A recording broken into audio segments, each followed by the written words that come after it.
Hello and welcome to the Bald Ambition Podcast. I'm your bald host, Mookie Spitz, and the one with ambition today is me, as I celebrate about 9 months as a focused digital content creator,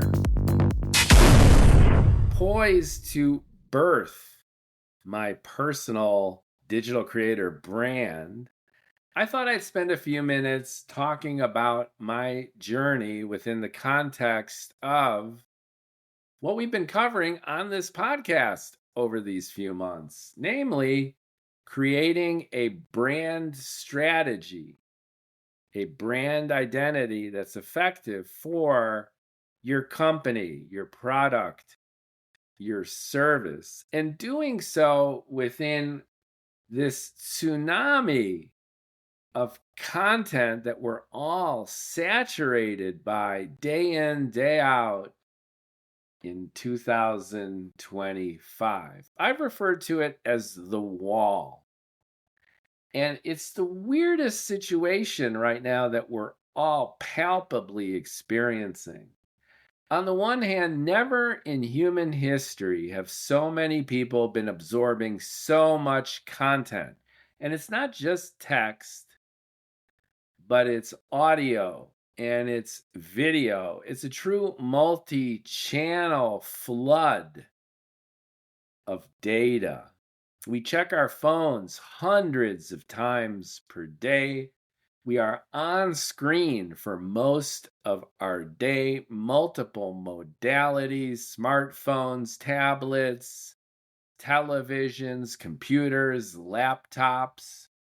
We are streaming entertainment, news, information from our friends, colleagues, and family. We are interweaving our work with our play, with wasting time and making time. We are digital creatures. And now when you throw artificial intelligence into this mix, things are really getting out of control.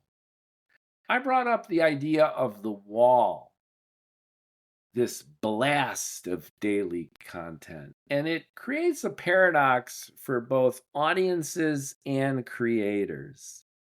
Far as audiences go, billions of people are absorbing millions of gigabytes of this stuff.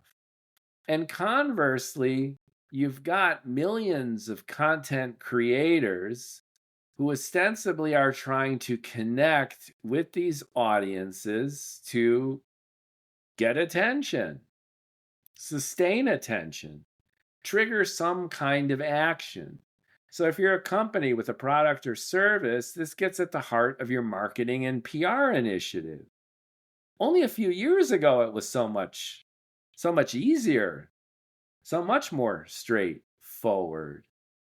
You buy paid advertising that's more or less targeted to your audiences on social media, on websites. You sponsor influencers as second, third parties to represent your brand, your product, your service to communities of people through the trust and relationship that they've engendered. You participate in social media as a brand. You leap into the fray using all the tools and tech of the digital ecosystem.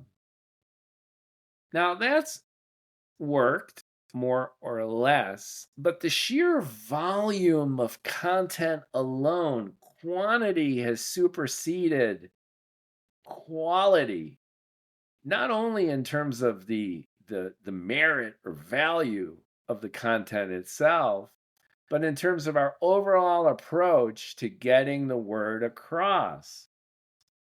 And as a content creator, especially as a sole content creator like myself, it's increasingly challenging to cut through and to create a community. Now, my approach to this is quirky, and I know it's unconventional, and it might explain why I've done this back-asswards. Because as someone who's worked in brand strategy and brand identity creation for companies for a decade and a half, and done so successfully through multiple agencies with dozens of different companies and clients, you start with a brand strategy. That's part of your planning. And now when I look at my own efforts in terms of creating a bridgehead and establishing myself as a content creator that could monetize, where I could create my own business and brand, as it were, in the online space with my creative content, I've left it for last. And this inversion is common. I've found working in the agency world as a branding professional that one of the toughest things for branding agencies to do is to, ironically enough, brand themselves. It's easy when you have the objectivity of getting hired and doing a project for a company and nudging them into the often difficult realization that they can't be everything for everybody. They need to pick and choose their swim lanes. And in order for them to differentiate, they need to let go as much as they take on. But when that mirror is put to your own expertise and you're forced to do that with your own capabilities and your own offerings, well, that's a little bit more difficult. And since you're the one doing the strategy, it becomes increasingly difficult to listen to your own good advice, let alone give it. And that certainly has happened to me. And a part of that is my own eccentricity, where I just love creating content. To give this some metrics, I have since last February or so created 5 podcast shows. Bald Ambition is this one, dedicated to business, dedicated to, in a meta kind of way, branding. I've got over 50 episodes. Some are solo rants, some are with experts in everything from Food and Drug Administration, communication compliance, to millennials and Zoomers entering the workforce and figuring out ways to flourish and survive. I have interviewed congressmen. I've interviewed propagandists. I've interviewed advocates in sleep therapy and music. It's been awesome. And that's just one show. I also have the No Hair, All Heart podcast dedicated to relationships, to romance, to emotional considerations, to health and wellness. I've got the Bald and Bloviating podcast, which is exactly as the name sounds. Politics, BSing. And then I more recently have launched the Writers Pod for creative writers such as myself to expand my network, connect with other writers. And the Science Fiction and Fantasy Factory, which has been a terrific opportunity to connect with science fiction writers and artists, and eventually distributors, reviewers, maybe even agents and publicists, as a way of expanding my reach and influence within these spheres, because I am also a science fiction author. During this manic and intensely productive 9 months, I have gestated a science fiction novel and self-published again. I published my first novel in 2023. I did a second edition and broke it into 3 separate books the following year. And this year, I wrote the book of my dreams, the science fiction novel, and first in a series that I always wanted to do. So I've been busy. And the sheer volume is by any stretch impressive. 226 podcasts. This, I believe, is my 227th podcast, if you can believe that. I've been spending every second that's available to me, recording podcasts, writing blogs, of which I have over 450 on the platform Medium, many of them repurposed on my Substack.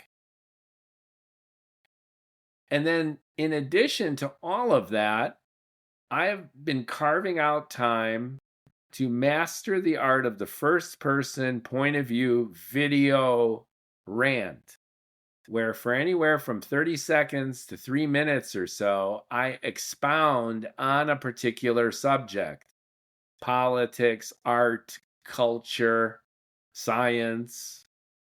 And I have gotten this down. 80-90% of these video rants are a single first take. I get an idea in my mind, I grab my phone, and I have nailed this. I enjoy talking, as you can tell. I enjoy seeing myself move the muscles in my face. And I have mastered the simple apps to make it happen. I will grab my phone, record a video, maximum 3-4 minutes total. I'll caption it, another 10 minutes, and then I'll distribute it on TikTok, where I've picked up 15,000 followers and 250,000 likes after releasing hundreds of these videos over the course of this year. And I'll repost it on Instagram and YouTube and Substack.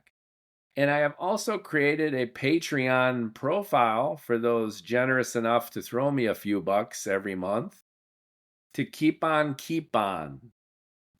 Now, the good news in all of this is I have really discovered my joy, which is doing just what I've been doing.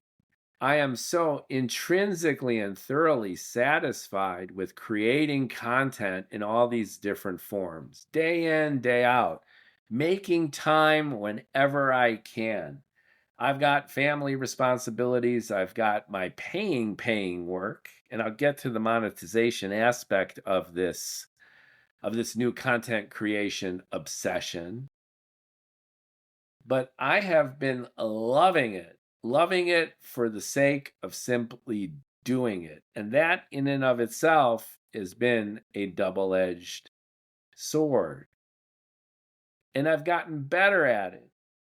And as I've observed in other podcasts and rants and blogs, I've reached the point in my life where I really love my own content. I used to be hypercritical, like most writers. You cringe, you flinch when you see your own face, you hear your own voice, you read your own stuff. Oh, it could be so much better if only I did X, Y, Z. The glass is always half empty in terms of praising my own talent. Coulda, woulda, shoulda done it this way or that way.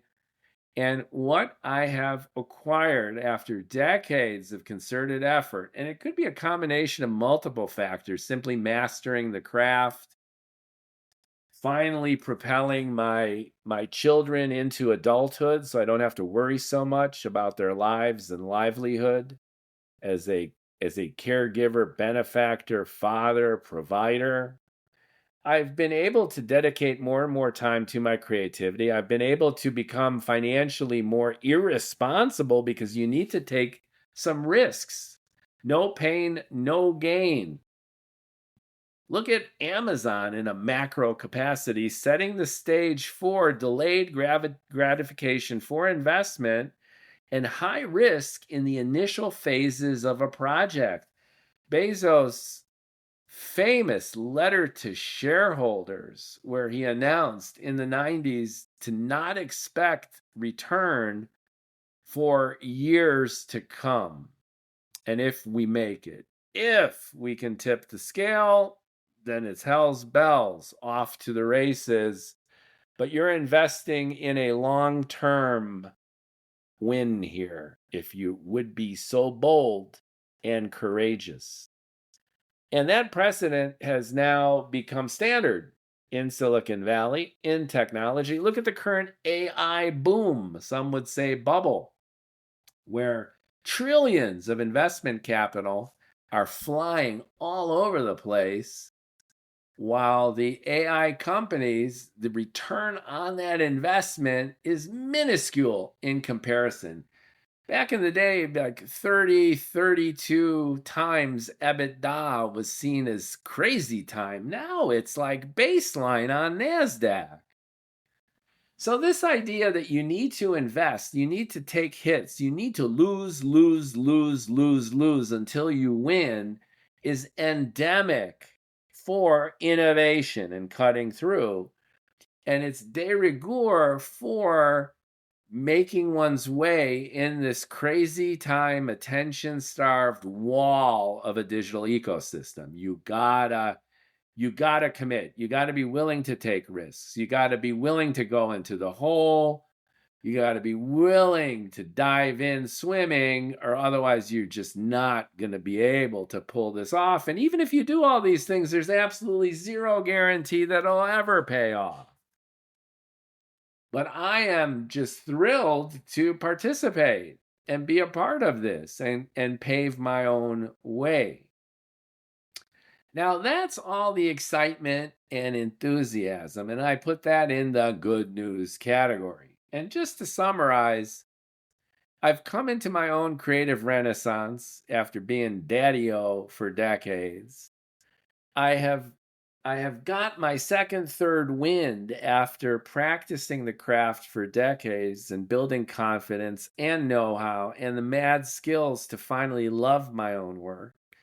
I have branched out into a multimedia capacity. I see folks self-limit all the time. You have people who are, oh, I am just a poet, or I am just a writer, or I am just an essayist, or I only write historical fiction, or I only do business writing, or I only write art criticism, or I only write biographical short stories. Only, only, only, only, only. If digital has taught us anything, that's the power of repurposing content, not only within the modality of choice, but jumping to a multi-channel environment. You have a screenplay that becomes a movie. You have the script turning into a graphic novel. You have a graphic novel retroactively being repurposed into a science fiction novel. You have a science fiction novel turning into a mini series. You have a mini series that becomes, etc., etc. Content is content. Content is king, but context is queen. And just because you're writing in one way or another, you're not just a writer, you're a content creator. And if you're a content creator of any value whatsoever to yourself and others, then you're a storyteller. And if you're a storyteller, you storytell in every which way you can. And the digital world lends itself perfectly to this kind of exploration and indulgence. Picasso created something like 50,000 pieces of art. And he was watercolor and oils. He was photorealistic portraiture to cubism. He worked in clay. He was a sculptor. He painted murals. He worked on cloth. He did ready-mades. You gotta be like Picasso, I think, and I believe, especially when the tools are there for us to be able to do all these things with such ease and facility. It takes minutes to download an app. It'll take you an hour to learn how to create and distribute your own podcast. You need to troubleshoot and jockey around with this stuff. But now you can go to one of the AI chatbots to troubleshoot. I don't know if you've tried it. Maybe you've tried it in your home. Like, how do you screw in the light bulb or tweak your carburetor on your 1987 Camaro? But the chatbots are wonderful for tinkering with the digital tools that can get an independent content creator up and running and rocking it. And I've relied on those to a certain extent too. So throughout all of this, I've created all these shows and have been churning out all this content and learning along the way. And as I say, that's all the good news. In the bucket of, I wouldn't even call it bad news, but just news that just didn't really move the needle in terms of audience building, community creation, and ostensibly monetization, is back to this idea of creating a brand identity. Now, when I do an analysis of all my stuff, the 5 podcast shows, the 226 episodes, the 450 blog posts on Medium, the hundreds of posts and videos reconstituted on Substack, the 1,000 videos I have on my YouTube channel, and then the repurposing and redistribution on Instagram, I'm all over the place. And there has been a part of me which has thrown everything that I've ever learned in branding, marketing, PR, and communications into the garbage. And that's, I'm not going to worry about my brand. I'm not going to even think about the audience. I'm going to learn all of these tools and I'm going to leap into every channel that makes any sense whatsoever. And I'm going to blast away. And that's what I do. As I mentioned, I've got this leather chair. I moved from Manhattan to Orange County, California last year. And a former colleague and friend gave me this big, comfy leather chair. Very nice of her, Leanne.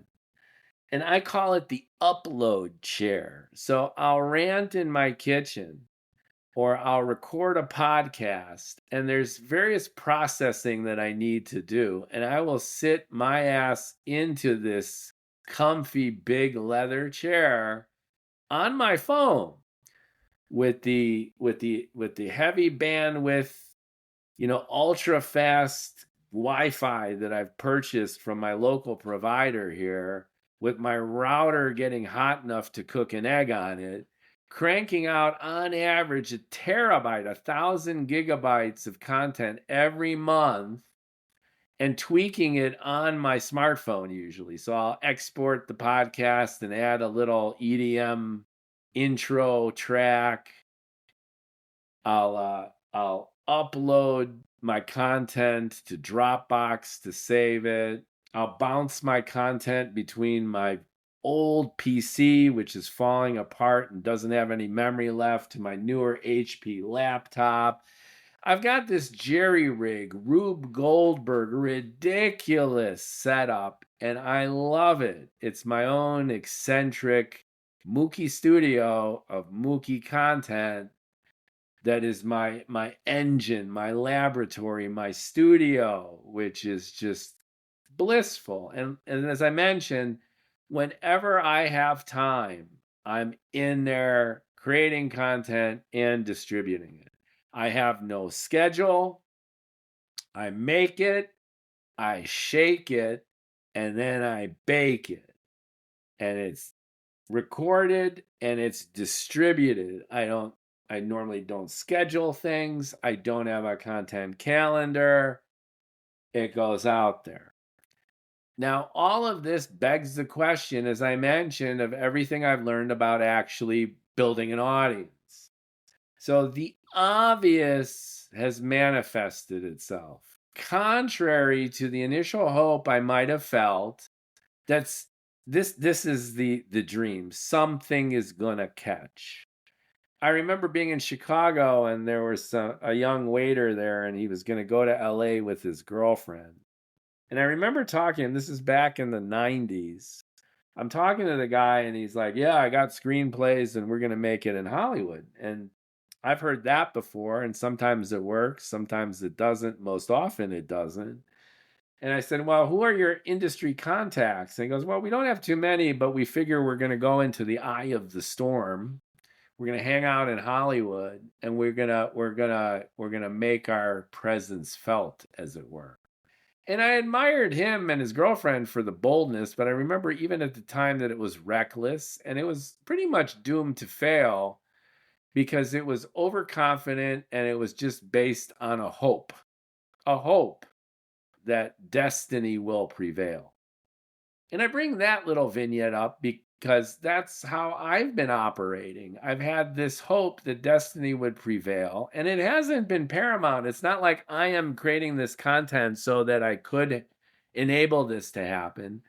But at least in the back of my mind, I felt that if I just keep throwing this shit out there, something's going to stick and I'm going to build community.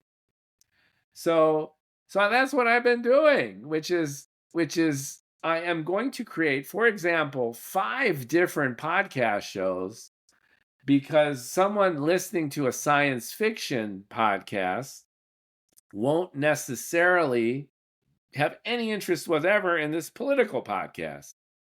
And in a similar kind of way, if I'm podcasting with someone involved in an advocacy group for sleep therapy, or I'm talking to a congressperson about Democrat strategy, then someone in a writer's group would have limited interest there too. So what I did was I created subject specific podcasts to target particular audiences with the tacit belief that something would trigger and I could at least create mini communities of folks with these interests.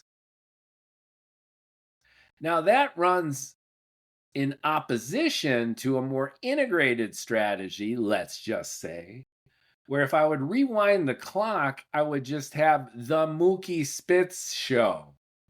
Or as I'm going to get to in a few minutes, the Mookie multiverse, where Mookie, namely me, talks about everything to everybody like Joe Rogan does, or Mark Maron.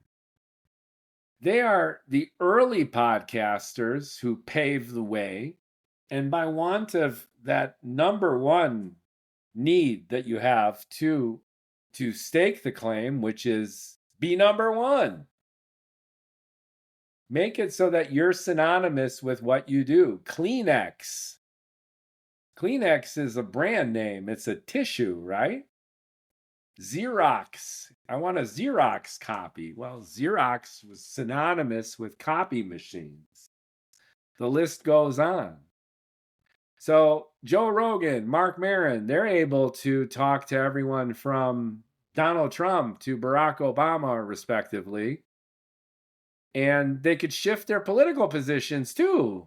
Joe Rogan could zig and zag, be a Bernie bro into a MAGA Trumper. And he takes his audiences with him. And they'll come and they'll go, and he'll have an MMA section, and then he'll talk to Brian Cox, the physicist. He'll have Nobel Prize winners and stand-up comics. And there's no cognitive dissonance. There's no problem with positioning. There isn't this consideration that it's an absurd line extension or it's confusing. It's just Joe Rogan interviewing everybody and talking about everything. Now, I could have done that. And in retrospect, to be honest, based on the metrics, the engagement metrics that I've been seeing, that might have been expeditious. Rather than having 5 shows, I would have 1 show. My 1 show would be season 1, episode 226. And the reason that the 1 show might have resonated is not only beneficial for the algorithm to find me and disseminate me, rather than creating this fragmented patchwork quilt of many Mookies, but most people follow content based on the content and not the content creator. So in lieu of having a reputation, and again, Joe Rogan was not only first with the podcast, but he was the host of Fear Factor. He had already created a bit of an audience for himself. People already knew this guy. Nobody knows who the hell I am. I mean, I got my colleague friends, and people know me in the healthcare marketing industry, but come on. And then I've got 50, 100 friends and family. And they're really the core of my audience. So again, in retrospect, maybe I should have just done one show.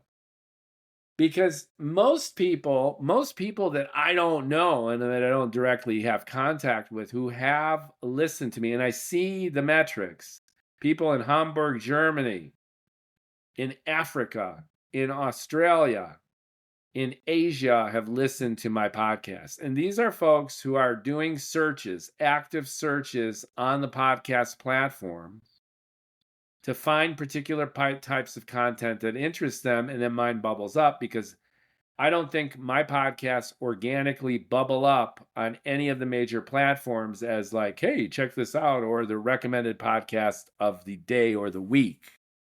People need to actively be searching by keyword for topics and find my stuff and then listen.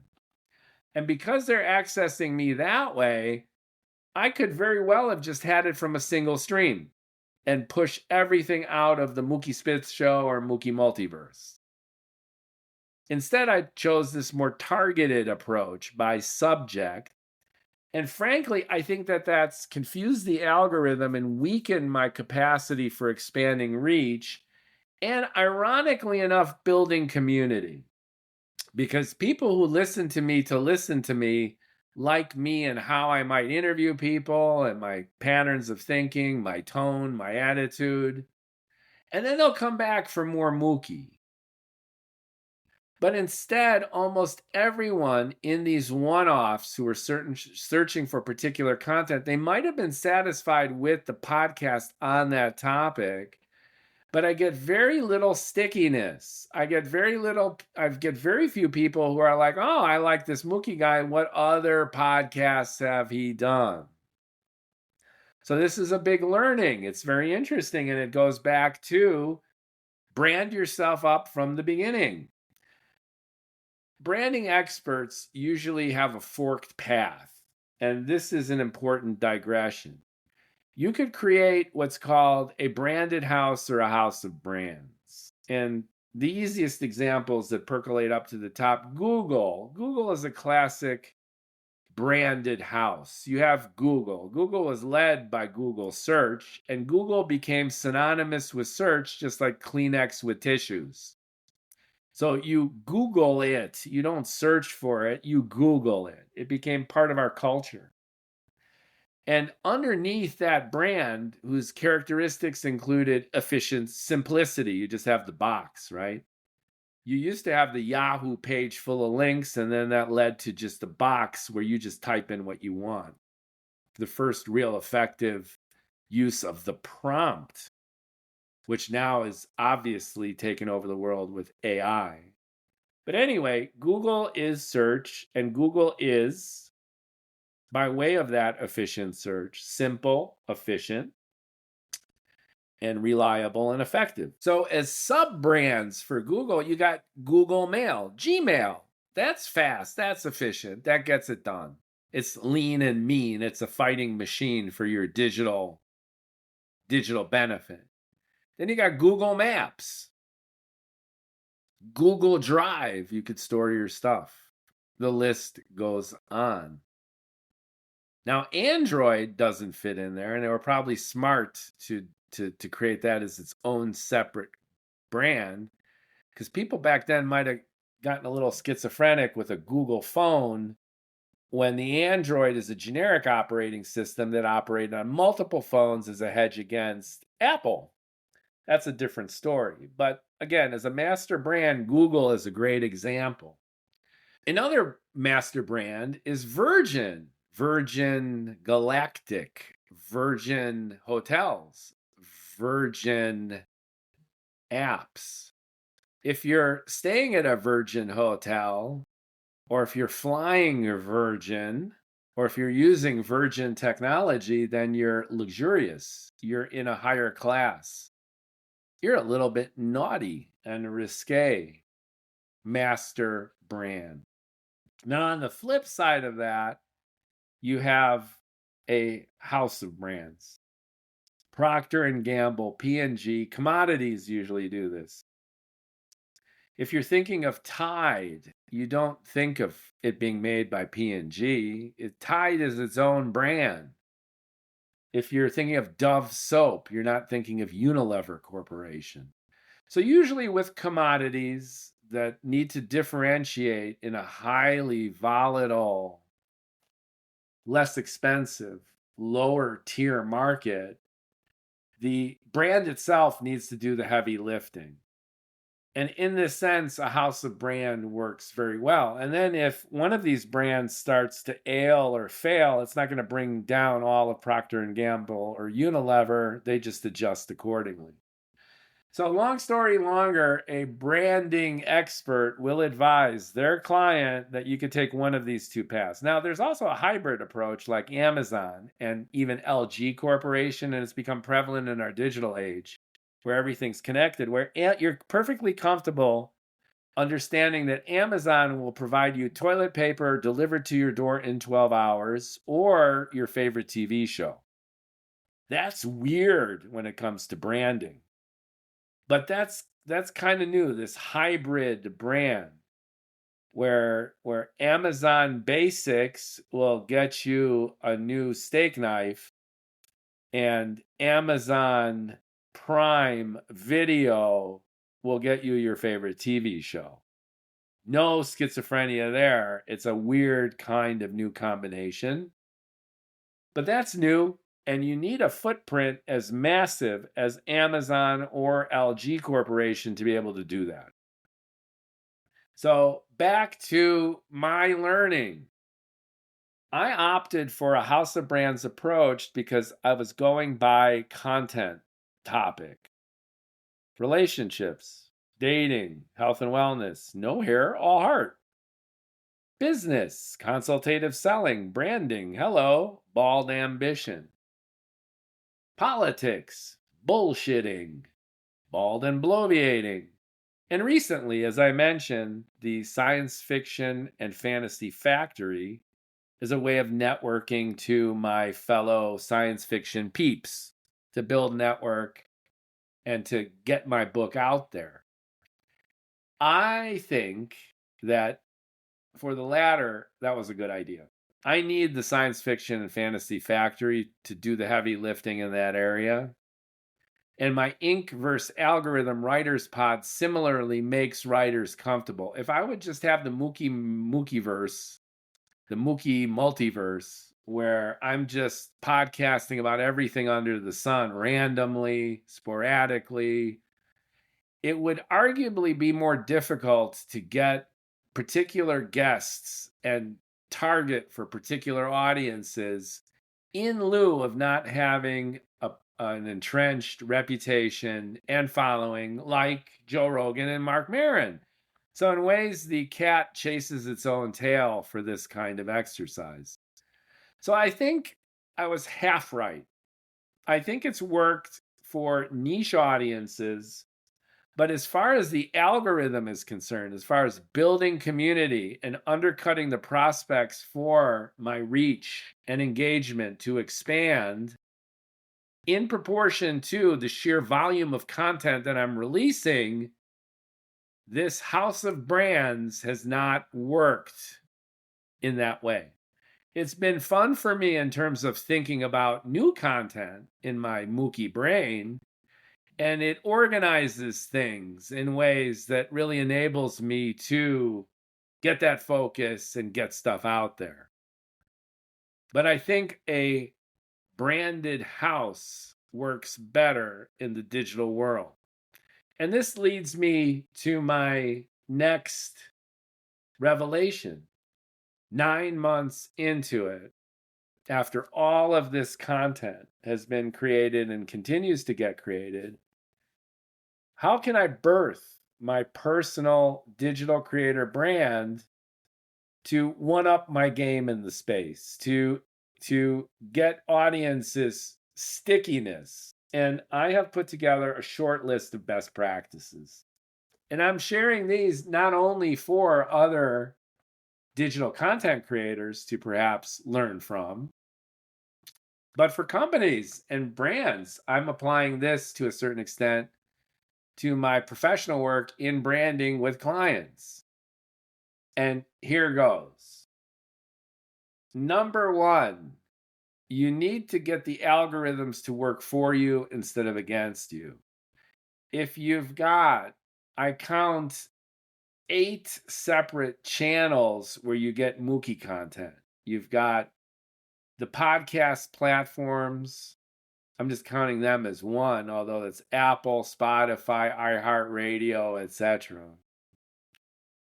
And then you've got Substack, Patreon, YouTube, Facebook, Instagram, X. Did I say YouTube? I think I did. TikTok. That's 8. I probably missed a couple. So I've got 8 social media platforms where I have distributed, all told, over 1,000 videos, including shorts and longer reels, hundreds of blog posts, texts, tons of images, and over 225 podcasts in both video and audio form. So if you're coming at me from the outside, you've never heard of me before, you don't know who the hell I am or what the hell I'm doing, and the only reason you'll stick around is because of the subject matter itself. And that's proven by several viral hits that I've had. And this is worth mentioning. I did a podcast on the days back in 1986, a summer, where I personally met and became friends with this 16-year-old kid. I was in my early 20s at the time, Beck, who became Beck, the Grammy Award winner Beck. Now, I posted that podcast on Substack, and it shot to the ceiling. I got 4,300 downloads in 2 days, which for me is a lot. And it was all because people like Beck. They didn't give a shit about me. And after they absorbed my podcast about Beck, they listened for 2 seconds or for an hour. They don't stick around. It's not like I am going to subscribe to Mookie's Substack to get more info on Beck or whomever. They just listen and they're gone. And I had several viral videos on TikTok. One notably, an anti-mass deportation video that I posted early on in this administration that got 500,000 views with tons of comments and likes. And then they follow me, but see, I'm posting all sorts of different content, and I didn't really gear much toward this particular audience, knowing that I got them, because I just love churning my own content on all these different subjects. So I have gone viral, and there's several other examples of videos that have gone viral. 60,000, 100,000, 500,000 views, with a proportional number of likes and comments. And then these podcasts, several thousand downloads, flipping instantly back to a dozen. And that's common, I'm seeing, with other digital creators, that they'll have a hit, they'll go viral, and then they'll go back down into the dark because, well, you can't have one viral hit after another unless you're a big-time influencer, and the space is crowded. So what I learned here is you got to have focus. You need a brand. You need to connect your content together. And you need calls to action, which I haven't been doing. So on all my podcasts, I might at the end say like, comment, share, tell your friends. There's a link at the bottom. Reach out to me. But I don't come out in the beginning and say subscribe to me on Substack. And most of my content is devoid of marketing, self-advertising, self-promotion. And I don't, even in the descriptions, tie my disparate podcasts together. If you find a bald and bloviating podcast, and even if you love it, through a random search on a random podcast platform, there's nothing that's going to tie it to my 4 other podcasts. So my learning here is the obvious, is the screamingly obvious, that I need to have a unified branded house presence. And I could keep bloviating and podcasting in these separate shows, but I need to do the following. I need a big brand. Mookie what? I need consistent colors and messages and brand elements that'll tie all these podcasts together. Even if it's my bald mug. And I need messaging that ties it all together. So that you know it's part of a bigger ecosystem. The micro media empire that is Mookie Spitz. And when I look at the stats, I've created enough content to be able to do this in 9 months. Most folks might take years and years to create this amount of content that I've been obsessively and manically churning out. So the good news in this bad news, which is fueled by the good news, is I just need to flick some switches and then start applying some of these very simple and obvious best practices, all of which I've been advising clients to do for years, but I haven't really been following because of my effervescent, if naive and silly enthusiasm for just throwing content out there. So here's where I've landed, just to share. Years ago, I created a website called the Mookie Multiverse. And this was a repository of my Medium blogs. And I did this so that all my blogs would be together. What if Medium goes down? They kick me off the platform. They go broke. And I needed an archive to store my blog. So I created redundant articles on my own website. But as one thing led to another, I pretty much neglected that website. But the name is good, the Mookie Multiverse. Why? Because my science fiction book is about that. I even refer to it in my first novel, the illustrated holiday satire. And it works because I'm all over the place. It is a multiverse. I'm interested in so many different things, and I have opinions about everything. So the Mookie Multiverse, I think, is a good brand. It's like the umbrella of all of this content, the Mookie Multiverse. And then the next step is like a quick tagline. So then I thought, where life, the universe, and everything, as an homage to Douglas Adams, another science fiction writer, one of my favorites, where life, the universe, and everything gets my damn opinion. And that's true. And then I identify what I'm doing. I'm ranting on politics, art, culture, science, relationships, and then a call to action. Like, comment, share, subscribe. And boom, it need not be any more complicated than that to start.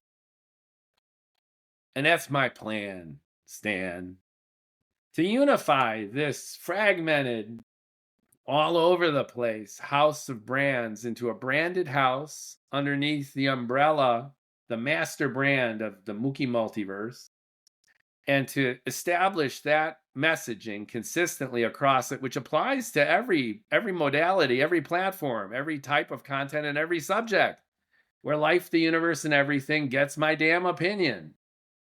And then make consistent look and feel, even if it's AI, even if I get Dolly within Chat GPT 5.1 to create some images, pump in my bald head. I like this do-it-yourself kind of approach. And then lastly, create that centralized hub, which already exists. MookieMultiverse.com is there. It's lurking. It's been idle. Reactivate it. Pump in the latest podcasts. Organize it, categorize it, and drive home that call to action in ways that are responsible branding strategy. And that's my plan. So 9 months in, I have been a rock star in terms of just loving this content creation process and covering so much ground, interviewing and meeting so many people, learning so much about myself.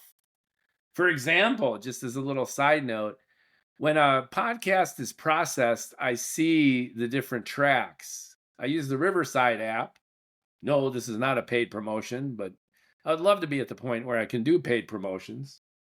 That's an indicator you got a good audience when companies are actually asking you to do promotions. But the Riverside app is terrific. That's what I'm using now.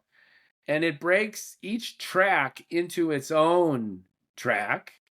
So if I'm interviewing the congressperson or the sleep expert or the musicologist, or the chaplain, then you've got Mookie as yellow and then my guest in pink, for example. And then when I see the tracks, there's no bullshit here. There's no lying. There's no perception. It's a graphical representation of the amount of time spent me talking versus them talking. I have discovered another obvious truth, that I talk way more than I feel like I do. And in business, I have noticed, and it has been called to my attention, that I often annoy people because I have a tendency of steamrolling, and I have a tendency of maybe talking too much and not giving others an opportunity, not listening, which is common. Most people don't listen, they just wait to speak again, and I am certainly guilty of that, especially since I love to talk so much and I got so much going on in my head. But anyway, doing these podcasts, I see how much I actually talk in relation to my guests. And always, my perception of my participation in the hour, the 2 hours, sometimes the 3 hours that I'm talking to this person is literally half of what I'm actually talking. And that's not to say that I'm hogging all of these conversations. I think I've been a good host and interviewer. There might have been some times where I maybe should let the guests get a little bit of extra slack. But for the most part, even after I see the graphical representation of the ratio of how much I talk to how much they talk, I think I do okay. But in terms of my own perception, as I'm saying, I always feel that I talk less than I actually do. And this is a heads up to me that I should talk less, that I should listen more. That's an awesome takeaway that I've gotten just as a little tangent in doing this. And I've also noticed, interestingly enough, that I tend to talk slower than I feel like I do. I've had friends observe I put you on 1.25, 1.5 when I listen to your podcast. And I've known that, I felt that. And then when I do TikTok videos early on, people were saying, well, I kind of like what you're saying, but I had an entire lunch while I was listening to you say it, or can you please hurry up? And then I started to speed up my videos on TikTok and Instagram. There's a feature in InShot, the app that I use, where I could actually edit and speed up my video. I crop off the front where I'm jiggling with the camera. And if I drop the camera or if I trail off at the end, I clip that. I clip the ends if I have to. And then I usually juice it up, 1.2 speed, 1.3, 1.4, 1.5. Because I tend to talk a lot slower than I actually feel that I do. It's so strange. Our perception of ourselves is just so different than how the world perceives us. And it's made self-evident when you record yourself. The neoclassical guitar shredder Yngwie Malmsteen would say that he always recorded himself back in the early cassette days and now digitally. He plays with his ears. And by that, he listens to what he plays, and then he records himself because he says the tape recorder does not lie. And what he's saying is he's reinforcing this prejudice that we all have toward how we perceive ourselves versus how the world perceives us. And if you get an opportunity to see yourself objectively, you learn so much in ways that are very complimentary. Often, you're like, wow, I'm even better than I thought I was. And in other ways, it could be cringy. And it gives you an opportunity to self-correct, either artificially or even in your actual behavior, if you could pull that off and you want to.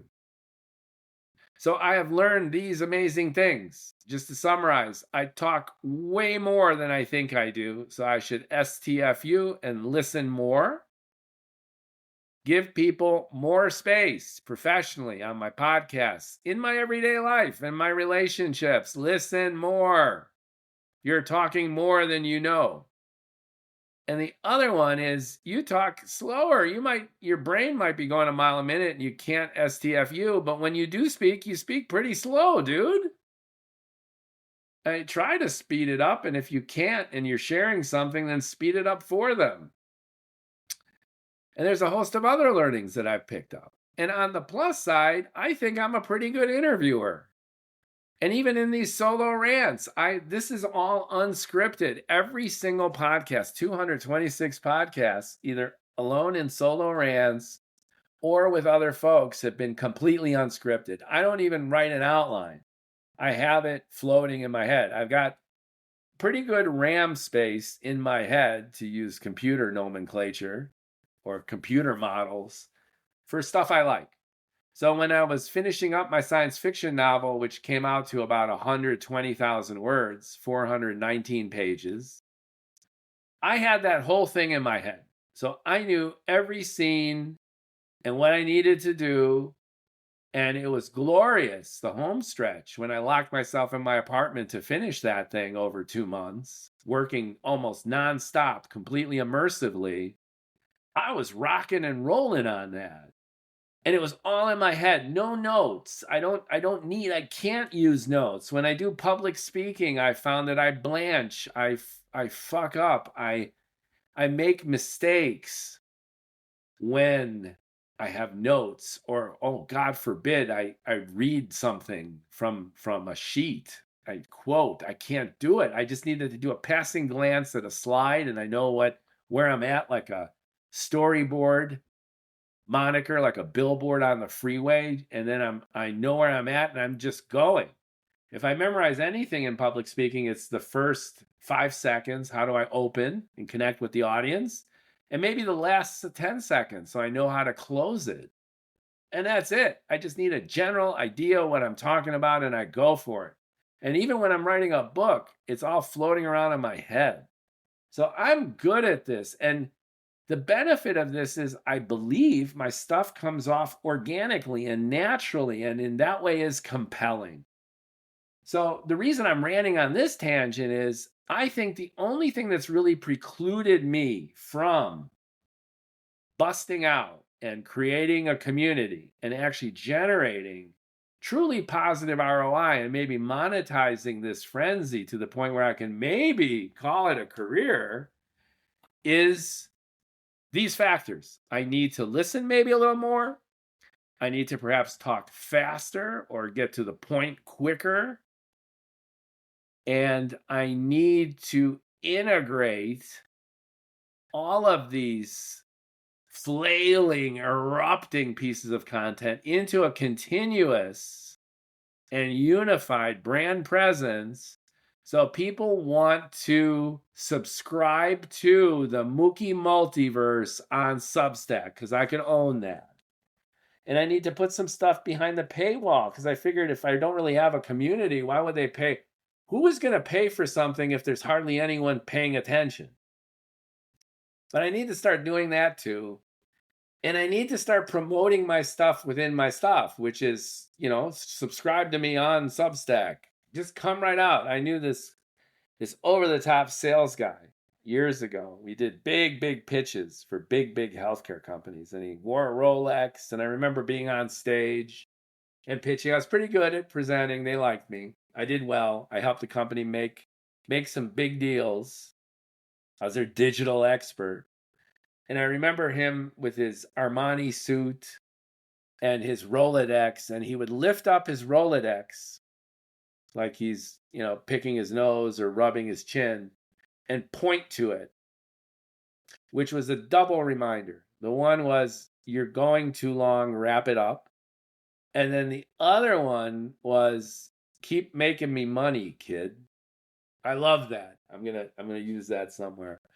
But that spirit is there, which is wrap it up, try to make some money, get serious about this shit when you're doing it. Don't just throw shit out there.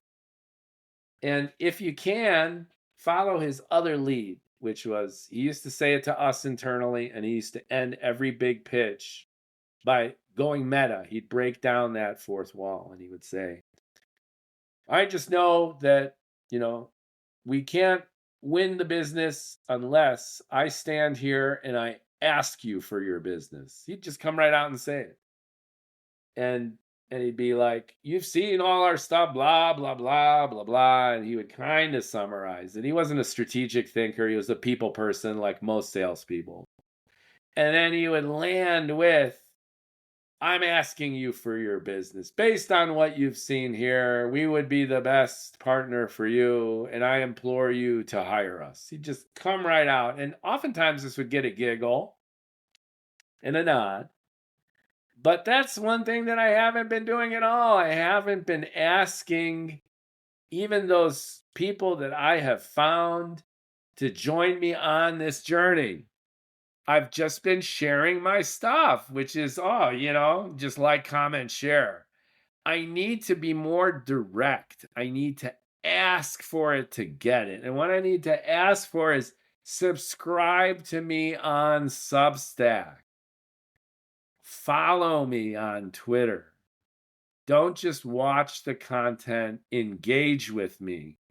Leave that comment, but most significantly, take an action so that I become a part of your digital life, to the point where, just as I have my favorite shows, I love Hard Fork with Kevin Roos, and I always forget the other guy's name. He used to be so annoying, and I got used to him. Just like Michael Barbaro on the Daily, the New York Times Daily. I found his voice so annoying, and then it grew on me to the point where I love it. I always love listening to Michael Barbaro on the Daily podcast. It's a part of my morning. That was one of the last events I saw in New York. I saw him live with the crew in New York City. And then I love Kevin Roos and Casey Newton. There he is. See, I found him so annoying at first that I blocked out his name. And now that I'm fond of him and fessing up to it, Casey Newton from Platformer. Kevin Roos from the New York Times. Casey Newton from Platformer on Hard Fork. One of my favorite shows. It's a part of my life. I think it comes out on Thursday. If I miss it, I listen to it on the weekend. Love it. I need people to think that the Mookie multiverse is a wonderful pit stop in their digital day. And that's happening, for what I can tell, maybe only a couple hundred people. 6 months, the mountain of content that I've described. And in the spirit of transparency and honesty, I think I have maybe 200-300 Mookie fans, where they're consuming my content on a regular basis and liking it, coming back for more. And I would venture to assume that 80-90% of these are people I know. That sucks. That is an indicator that my 9 months gestation, which is now leading to the birthing of my brand, needs to be taken seriously. Because if I keep doing what I'm doing, I'm going to get the results that I've gotten. And like that waiter and his girlfriend flying to LA from Chicago with the screenplay in their pocket, without, proper preparation, there's going to be piss poor performance. And I just need to take my own branding expertise seriously. I've kept it siloed. I haven't wanted to turn my content creation into a job. I've wanted it to be spontaneous and natural. But I don't think there's too much I need to do. I just need to redo my website in this way. I need to promote more. Obviously, it's Rich with the Rolex. I got to remember Rich. If you don't ask for it, you're not going to get it, especially in our attention-starved, crazy wall of a digital reality. So that's what I've learned, folks, which is, on the one hand, love what you do. If you love what you do, you're never going to work a day in your life. My nephew, Juan, was here in California visiting with a family, and everyone was talking about my digital fetish, which is cranking out all this content, having a great time. And he matter-of-factly told me, nephew to uncle, not being shady, just making conversation. He just asked me, why didn't you do this years ago? And then he punctuated that by saying, yeah, it would be a lot easier for you. And he's right. And my answer is, I just didn't. You know, sometimes you feel like a nut and sometimes you don't. And I'm the last person in the world, as I tell my son, to have regrets or to look back in anger or disappointment, because I knew I was doing what I was doing then as I'm doing what I'm doing now. And what I'm doing now is cranking content and loving it. And I know it takes time. I know people sometimes build up following slowly over years. And who am I to be any kind of exception?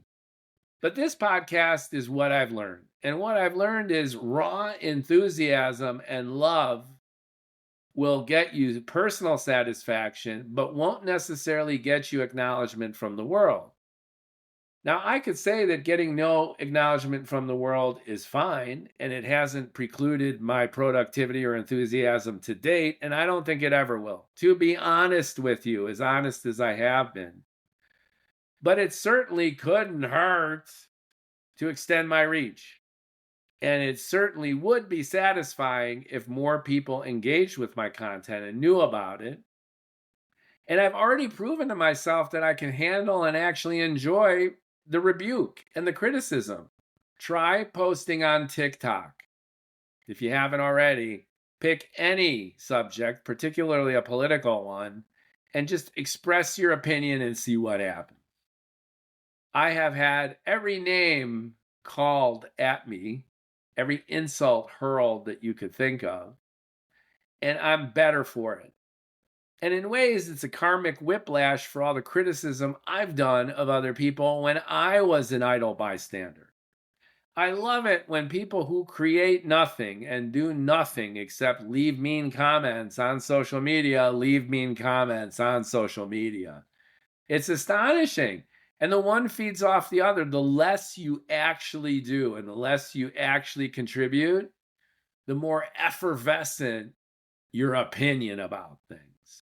You seem to know an awful lot about an awful lot when you yourself are not advocating any coherent position, let alone creating any real content, let alone putting yourself out there for the criticism of other assholes just like yourself. It's beautiful, baby.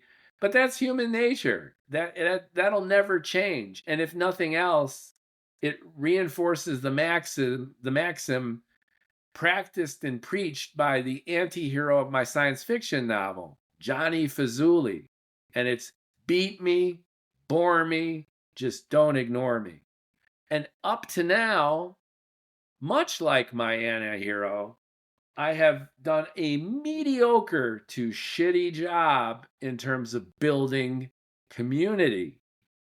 I haven't done a very good job. But I got what it takes, not necessarily to blow it up, but at least get some growth going and at least establish a bridgehead. And maybe, just maybe, get to the point where instead of having to continue working my day job, the consulting, ironically enough, the brand strategy and messaging that I've been advising others. Here's the great irony. I didn't think of this twist at all, and it's coming organically out of this conversation with myself, this solo rant, that if I can apply the methodology and the strategy with the enthusiasm that I've been providing my clients for years in branding, in messaging, in content strategy and integration and distribution and optimization, if I can apply all these goodies to myself, I could very well be my own last client and elevate this in a way. No, I don't need to be number one. I don't need to be in the top lists. I don't need to have that bestseller. I don't need to win the awards. I just need to pay the rent. And frankly, at this point, because of my obsession, pay off some of my debt. And with that, woohoo! I am birthing the Mookie Multiverse brand, where life, the universe, and everything gets my damn opinion. Follow me. Like, comment, share. Go to Substack, the Mookie Multiverse, and subscribe. And you will love it, baby. And I'll keep asking for it. Because if I don't ask for it, I ain't gonna get it. I hope you found this solo rant valuable, this retrospective. I have to end this by saying there's never been a phase in my life that's been this creatively productive, multimodal, multi-channel, and satisfying as the last 9 months, and before that, 2 years of creative, nonstop effort and writing. I have been working hard and incessantly. Like an artist, I have to say, I've gone full Picasso from when I wake up until when I sleep, when I don't have to work to pay the rent, and when I'm not connecting with my kids or hugging in my relationships. I am working and creating content and distributing it, and it's been glorious. And in answer to my nephew, woulda, coulda, shoulda. I didn't then, but I am now. And all this pent-up momentum and energy and excitement is paying off in droves. And like that song went, Jimmy Fallon and Justin Timberland singing it, can't stop, won't stop. Fun times ahead. Thank you for listening, and subscribe to me on Substack. I'll put in the link. I'm learning. Thank you for your cooperation.